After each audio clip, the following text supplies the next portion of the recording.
continuing to talk about line segments. We will still use a little bit of that segment addition postulate, but we are going to shift a little bit to not segment addition postulate, to rather these two terms that we've got going on here today. So the first one talks about a point that divides a segment into two smaller congruent segments.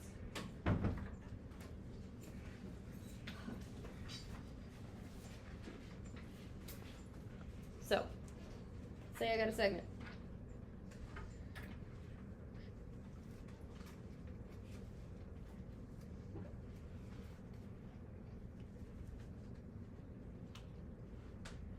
The point that's in the smack dab middle, they call M, is known as a midpoint.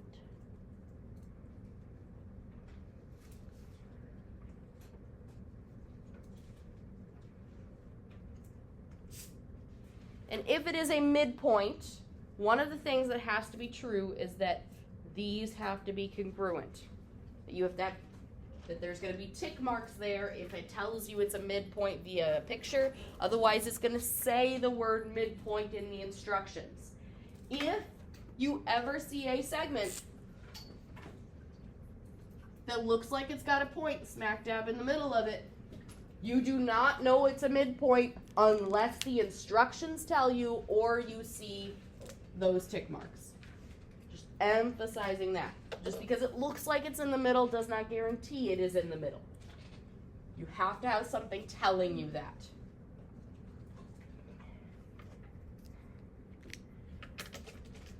Now, when it comes to midpoints, oftentimes you can have things that hit that midpoint or go through that midpoint. Those, the point itself, or the line that goes through it, the ray that goes through it, or the segment that goes through that, or the plane that goes through that middle point, is known as a segment bisector.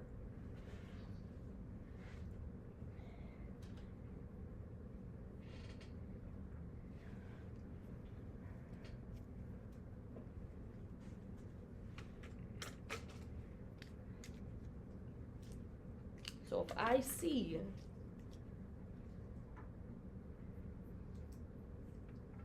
that segment with that midpoint on it, and I know it's a midpoint because I have those tick marks. So if I have that, if I also have something going through it, let's say I do this.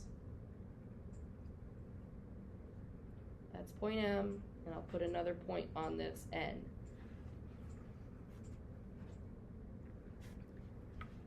That line, what's the name of that line, by the way?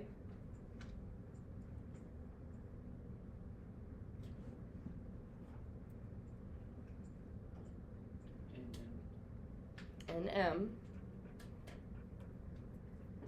And it's got the line symbol above it here, bisects the segment AB. This is the bisector. This is the segment that got cut into two parts,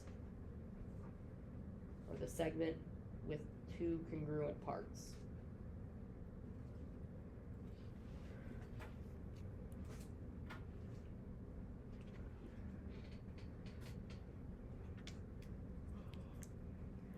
Okay, so one of the things you're going to be expected to do today is use the fact that you have midpoints and use the fact that you have bisectors to be able to solve for things.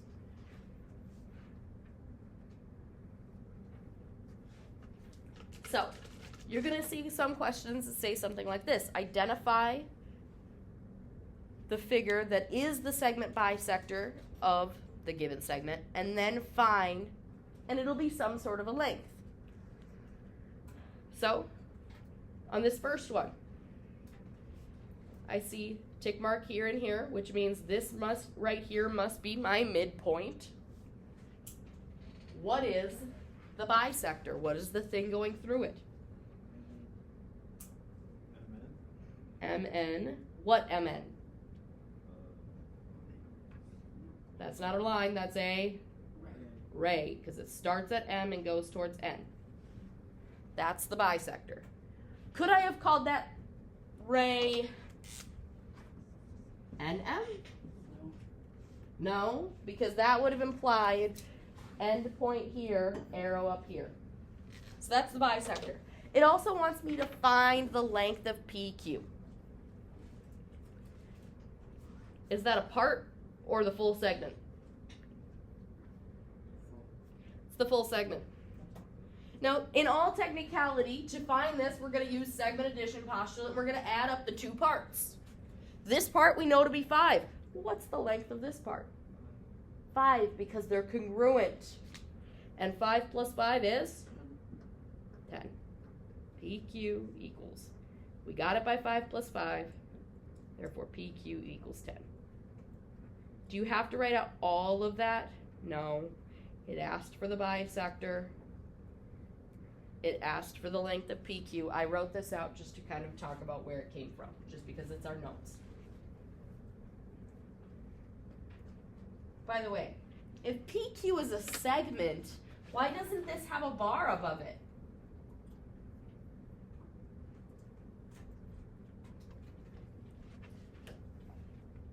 Because I thought segments had this bar. What's the difference between a segment having the bar above it and not having the bar above it? Do you remember?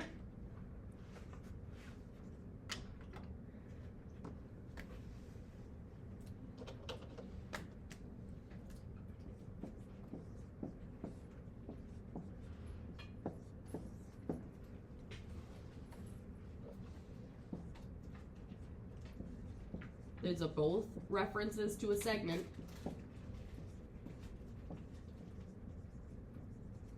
The difference is, with the bar above it is the segment's name. Without the bar above it is the segment's length.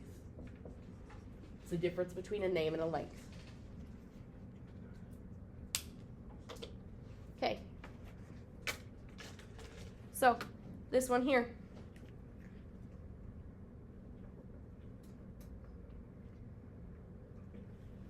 First thing it wants is the bisector.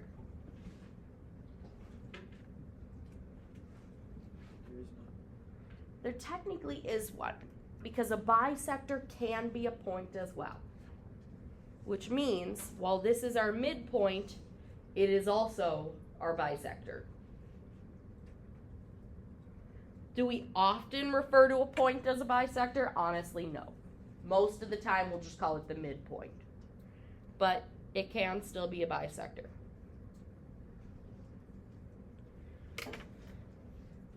Okay, we also want the length of PQ. PQ is the full length again. We know this part is 2 2/7. Because of this tick mark, we know this part is also 2 2/7. And so to get PQ, we add them together. 2 2/7 plus 2 2/7. How do we add mixed numbers?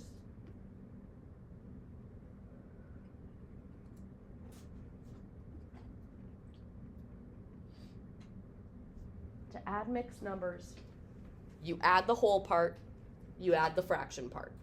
If the fraction becomes improper, then you have to do a little bit of converting. Improper meaning the top of the fraction is bigger than the smaller, or than the bottom of the fraction. Okay, 2 plus 2, 4. 2/7 plus 2/7. To add fractions, you need a common denominator. That bottom has to be the same. We're good there. So you add the tops, 2 plus 2, 4, and you keep the denominator. So it's 4 4/7. Do you think I'm going to give you a whole lot of mixed numbers? No.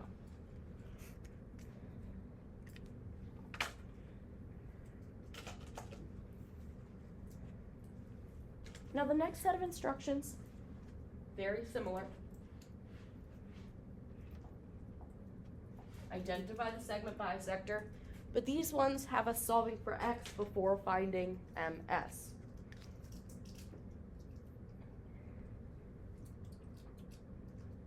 Oops, I don't know why I started with segment. Let's just do bisector.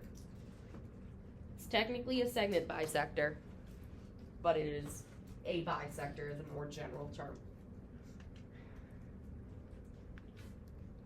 What's the thing going through the midpoint here?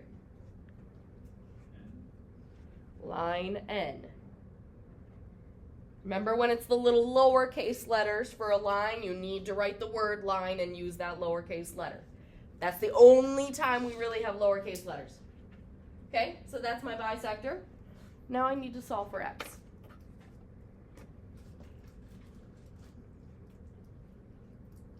These tick marks mean they are congruent, and congruent means they have the same measure, aka they are equal. 15 is equal to 6x minus 12. Solve for x. X is here, which means the 6 needs to go, the 12 needs to go. Which one goes first? 12. How do I move to 12? Add it because it was being subtracted. So add 12 to both sides. 27 equals 6x, and then we divide by 6.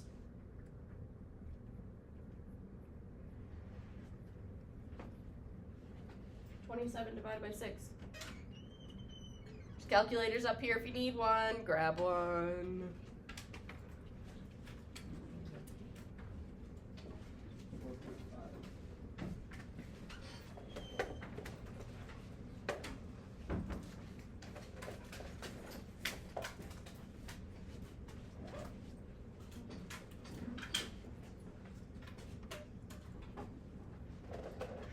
And I did hear it. It is 4.5. Does a decimal automatically mean we're wrong? No, you can have decimals. So x equals 4.5. This is my bisector. Did it ask for anything else? Find MS. So I have to plug back in. MS was given by, well, here's M, here's S, so 6x minus 12. Except I know what x is. 6 times 4.5 minus 12.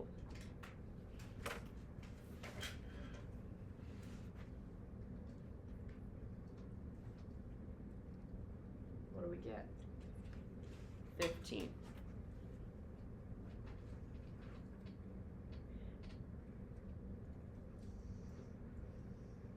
Does anyone recognize maybe an easier way we probably could have done that one?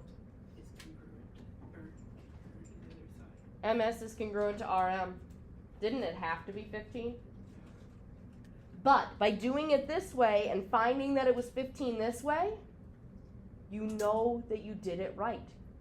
It has to be right because the X has to be right, MS has to be right. Because you knew this had to be 15, and when we plugged X back in, it worked. So it's a way to double check. You don't have to do it this way. If you recognize this is congruent to this, you can just say, hey, I know MS has to be 15. In fact, that's probably how I would do it. But sometimes we can't do that. Okay, B, what's the bisector? Point Q.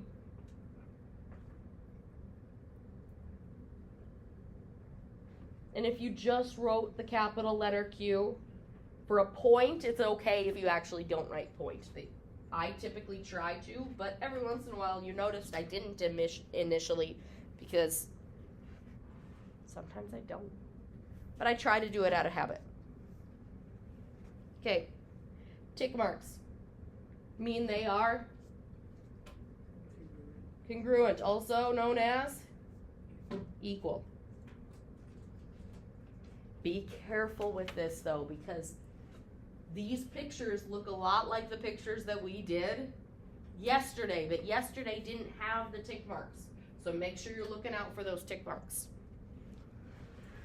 Okay. I've got X's on both sides. What do I do? Since we were subtracting 2x, we're going to add 2x. 7x minus 7, or minus 3, equals 11. Add 3. 7x equals 11 plus 3 is 14, and divide by 7. X is 2.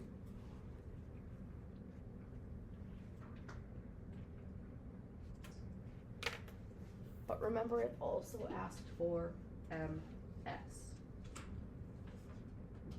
Do I have the shortcut to find ms on this one like I did on this one? No. Because I don't know what either part is right off. Do you also notice that ms is all the way across? Do we have a specific expression for that? Like one thing we can plug 2 into and then have it? Yes, but no. Like there's the information to do it.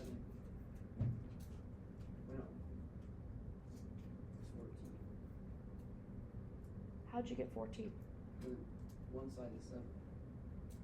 So you plugged it into one side, and then you know the two sides are equal, so we can add them together, or aka double it. So sometimes you might have to do that. I plug it into one side, I'm going to do MQ, just because I can. 5 times 2 minus 3, I was told was 7, which is accurate. And if MQ is 7, that means QS is 7, which means MS is those added together. 14, just like Nate said.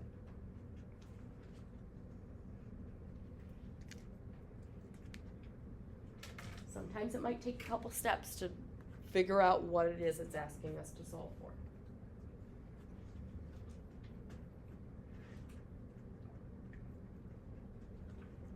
I believe there's a couple problems on the back page too.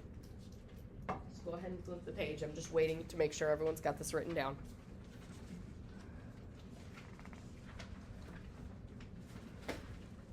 Oh, no, that ends that section. I thought there were more examples. There's not.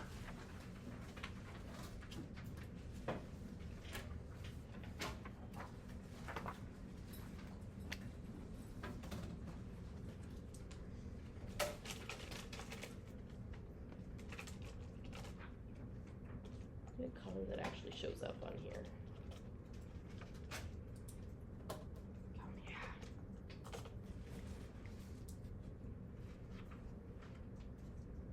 Can y'all read that when I write in this color? Yeah. Okay. 1.2 part. I don't know why I did a B. 3. Today's the 12th. Since it is Thursday, our homework's due on Monday. Monday is the 16th? Yeah. Perfect. Okay, I'm trusting y'all. Today's assignment's a book assignment. It's on page 24 of the book. It is question numbers 1 through 8. That's it. I thought it was 1 through 9. Do you want more? I can write more. I thought it was 1 through 9. I looked online and it said it was 1 through 9. Then I'll have to fix that. Because it is 1 through 8.